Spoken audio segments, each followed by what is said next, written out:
कोई झाड़ फूक से आपको संपत्ति नहीं मिलने वाली है। आपके घर का कोई आदमी संसद भवन में और विधानसभा में नहीं बैठा हुआ है जो आपके दर्द को समझे। आपके लोग, आपके समाज के लोग मंदिर में भी नहीं है, पुजारी भी नहीं है, ट्रस्टी भी नहीं है, इसलिए वहां भी आपका कृपा रुका हुआ है। जिस दिन आप लोग अपने दलित, पिछड़ा, किसान, आदिवासी, अल्पसंख्यक समाज के लोग अपने समाज के हक अधिकार को जान लेगा, अपना हक अधिकार जान लेगा और उस आदमी को वोट देगा जो उसके लिए काम करता है, तभी आपके दिन बदलेंगे।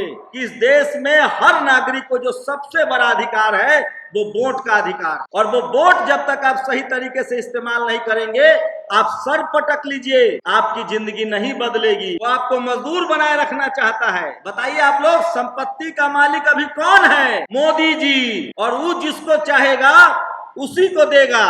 तो जब तक आप लोग अपने जात वाला के SP, DM, collector, CM, PM नहीं बनाइएगा, तब तक आपको संपत्ति नहीं मिलने वाली है, चाहे आप सर पटक के मर जाइए। बहुत बहुत शुक्रिया आप लोगों का। और अजीब लगता होगा आप लोगों को कि ये रोज क्यों आता है, रोज क्यों बोलता है। मैं कह रहा हूं कि 365 दिन और लगभग 4 घंटा रोज मैं इसी बात को बोलता हूं। और यहाँ जितने जो हमारी माता और बहनें बैठी हुई हैं, अगर 2 मिनट आप मुझे ध्यान दें तो मैं आपको अमीर होने का रास्ता बता सकता हूँ। बस 2 मिनट आप अगर मेरी बात सुनेंगे तो आपके घर में इतनी धन संपत्ति आएगी कि आप रख नहीं पाएंगे। आपका बेटा कलेक्टर, एसपी, डीएम, अधिकारी, बिजनेसमैन बन जाएगा। तो सुनना है? हाथ उठाइए, सुनना है तो। मैं झूठ नहीं बोल रहा हूं, मैं सच बोल रहा हूं। आप मुझे 10 मिनट सुन लीजिए। आपके घर में कोई बीमारी नहीं होगी, आपके घर में कभी कोई लाचारी नहीं होगी, आपके घर में कभी कोई गरीबी नहीं आएगी, और आप महंगा से महंगा गहना और कपड़ा पहनेंगे। सिर्फ 10 मिनट सुन लीजिए, ये होने वाला है। और ये कोई बाबा, कोई झाड़ फूक से नहीं होगा, ये इसी 10 मिनट के भाषण से होगा। और इसीलिए मैं आता हूं क्योंकि मेरी जिंदगी इसी भाषण से बदली है। देखिए, ये जो लोग कार्यक्रम कराते हैं वो अच्छे लोग हैं, पढ़े लिखे लोग हैं और जिन्होंने दुनिया को देखा है। आप लोग जो आज गरीब हैं, लाचार हैं, बेबस हैं, उसकी ये वजह है कि इस देश में जो बगल में दिल्ली है और संसद है, और वहां से जो सरकार चलती है, जो इस देश का एसपी है, डीएम है, कलेक्टर है, वो आपके समाज का नहीं है, और इसीलिए वो आपके लिए कोई योजना नहीं बनाता है। आपके बच्चों के इलाज के लिए हॉस्पिटल नहीं बनाता है, वो आपके बच्चों के लिए नौकरी का इंतजाम नहीं करता है, वो आपके बच्चों के लिए स्कूल का इंतजाम नहीं करता है, वो आपके बच्चों के लिए पढ़ाई लिखाई का इंतजाम नहीं करता है। और ये देश में कुछ ऐसे भी लोग हैं जो रेप हो जाए, डकैती हो जाए, आपके यहाँ चोरी हो जाए, कोई मुसीबत हो जाए, यहाँ तक कि हत्या हो जाए, तो आपका एफआईआर दर्ज नहीं होता है। आपका पुलिस दरोगा सुनता है? नहीं ना सुनता है। 5 किलो राशन भी आपको समय से मिलता है, गैस मिलता है समय से, बढ़िया पानी मिलता है, फ्री का दवाई मिलता है, 10-20 हजार रुपया महीना में कोई देने आता है। घर में कोई नौकरी चाकरी बढ़िया है जहां खूब पैसा है? क्यों नहीं है? इसीलिए नहीं है कि जिस समाज से आप हैं, आप दलित हैं, पिछड़े हैं, किसान हैं, आदिवासी हैं या अल्पसंख्यक समाज से हैं, आपके घर का कोई आदमी संसद भवन में और विधानसभा में नहीं बैठा हुआ है जो आपके दर्द को समझे।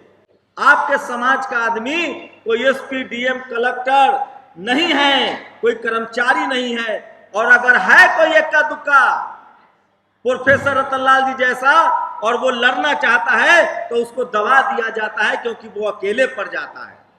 और आपको जानकर हैरानी होगी कि आपके लोग, आपके समाज के लोग मंदिर में भी नहीं है, पुजारी भी नहीं है, ट्रस्टी भी नहीं है, इसलिए वहां भी आपका कृपा रुका हुआ है। आपके समाज के लोग अस्पताल में डॉक्टर नहीं है, थाना में दरोगा नहीं है, एसपी, डीएम नहीं है, इसीलिए आपका न इलाज हो रहा है और न सरकारी पैसा जो बनता है वो आपको मिल रहा है।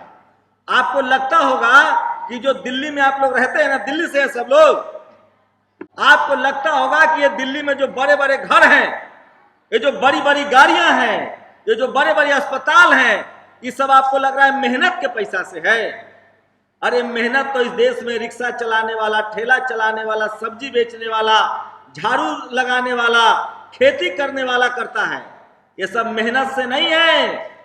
इन सब लोगों के जात का आदमी ऊपर बैठा हुआ है और वो बेईमानी करता है और उसका जात का आदमी बचाता है। इसीलिए बड़ी बड़ी बिल्डिंगें देखते हैं। इस देश में जिस दिन हर जाति और धर्म का आदमी चपरासी से लेकर चीफ जस्टिस तक, एसपी, डीएम, कलेक्टर बन जाएगा, उस दिन इस देश के सत्ता और संसाधन में हर आदमी को अधिकार मिलेगा और आप लोग भी राजा हो जाइएगा। ये मैं दावे के साथ कह रहा हूं। तो अगर आपको राजा होना है इस देश में, अपनी गरीबी दूर करनी है, अपने बच्चों को स्कूल, अस्पताल और इलाज देना है, तो आपको अपना नेता चुनना पड़ेगा। आपके समाज का पढ़ा लिखा आदमी जब सत्ता में जाएगा तब जाके आपके हक अधिकार की बात करेगा। कोई बाबा, कोई झाड़ फूंक से आपको संपत्ति नहीं मिलने वाली है। संपत्ति का मालिक कौन है इस देश में? बताइए आप लोग, संपत्ति का मालिक अभी कौन है? मोदी जी। अरे जो प्रधानमंत्री होता है, मुख्यमंत्री होता है, वही संपत्ति का मालिक होता है और वो जिसको चाहेगा उसी को देगा। तो जब तक आप लोग अपने जात वाला के SP, DM, collector, CM, PM नहीं बनाइएगा, तब तक आपको संपत्ति नहीं मिलने वाली है, चाहे आप सर पटक के मर जाइए। तो यह भाषण के लिए आप यहां आए हैं और इसी को कहते हैं जाति जनगणना। जिस दिन आप लोग अपने दलित, पिछड़ा, किसान, आदिवासी, अल्पसंख्यक समाज के लोग अपने समाज के हक अधिकार को जान लेगा, अपना हक अधिकार जान लेगा और उस आदमी को वोट देगा जो उसके लिए काम करता है, तभी आपके दिन बदलेंगे। जब आपका दर्द समझने वाला, तकलीफ समझने वाला, दुख समझने वाला आदमी जब सत्ता में बैठेगा, जब सीएम, पीएम बनेगा, एसपी, डीएम बनेगा, तब वो आपके लिए कानून बनाएगा। तभी आपके बच्चों को अस्पताल मिल पाएगा, स्कूल मिल पाएगा, तभी आपके बच्चों को नौकरी मिल पाएगी और तभी आपके घर बन पाएंगे। तभी आपका बच्चा पढ़ लिख के बिजनेसमैन, कलेक्टर, एसपी और दुनिया का बड़ा आदमी बन पाएगा और तभी आपकी गरीबी दूर होगी। इसलिए मैं कह रहा हूं कि इस देश में हर नागरिक को जो सबसे बड़ा अधिकार है वो वोट का अधिकार है। और वो वोट जब तक आप सही तरीके से इस्तेमाल नहीं करेंगे, आप सर पटक लीजिए, आप तीर्थ कर लीजिए, धाम कर लीजिए, कहीं कोई मंदिर मस्जिद जाके माथा फोड़ लीजिए, आपकी जिंदगी नहीं बदलेगी। आपकी जिंदगी तब बदलेगी जब आपकी गिनती होगी और आपके समाज के लोग सत्ता में जाके बैठेंगे जहां धन संपत्ति का बंटवारा होता है। और जब तक ये नहीं होगा, आपकी गरीबी दूर नहीं होगी। जो लोग सत्ता में पिछले 75 साल से एसपी, डीएम, कलेक्टर बन रहे हैं, जो सीएम, पीएम बन रहे हैं, वो नहीं चाहते हैं कि इस देश के 90% लोग, माने 100 में 90 आदमी जो है वो अमीर हो। वो चाहते हैं कि 90 आदमी मुफ्त वाला मजदूर बना रहे। वो आपको मजदूर बनाए रखना चाहता है। वो चाहता है कि आपका बच्चा फैक्ट्री में लोहा पीटे और उसका बच्चा विदेश पढ़े। वो चाहता है कि आपका बच्चा इलाज के बिना कमजोर हो जाए, खाने के बिना कमजोर हो जाए और उसका बच्चा एसपी, डीएम, कलेक्टर बने। और ऐसे लोग हैं इस देश में और वही सत्ता में बैठे हुए हैं और उन लोगों को आपको सत्ता से हटाना पड़ेगा।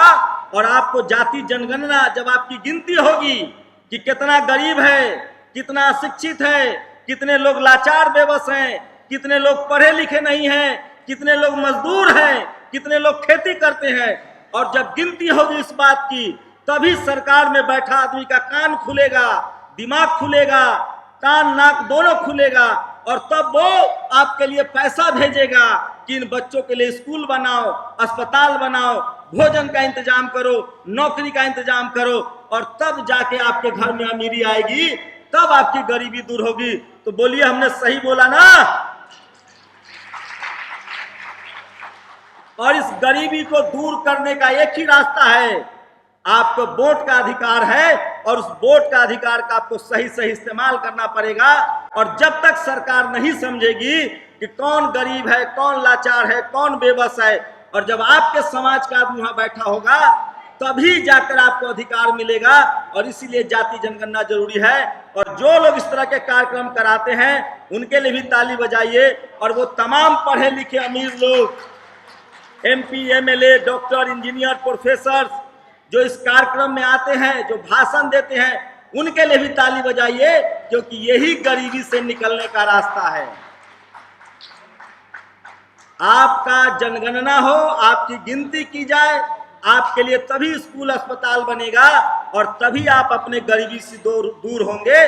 और सोचिए, थोड़ी बहुत तकलीफें दूर हुई है, और भी काम करने की जरूरत है। तो जाति जनगणना होना चाहिए ना।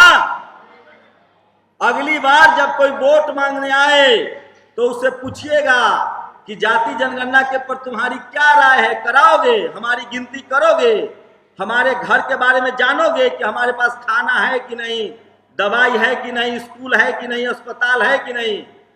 कहे कि हाँ जाति जनगणना कराएंगे, तभी उसको वोट दीजिएगा। तो हम लोगों की गरीबी की वजह है कि हम लोग अपना वोट सही जगह नहीं डाल पाते हैं। और इसी को जागरूक करने के लिए इस तरह के कार्यक्रम होते हैं। और आप सब लोग आते हैं, इस तरह के कार्यक्रम में आते रहिए। एक समय आएगा जब आपको अपना अधिकार मिलेगा। बहुत बहुत शुक्रिया।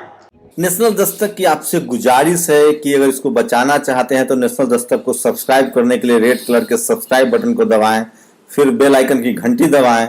नेशनल दस्तक को बचाने के लिए बहुत जरूरी है कि हर खबर को शेयर करें, लाइक करें, कमेंट जरूर करें।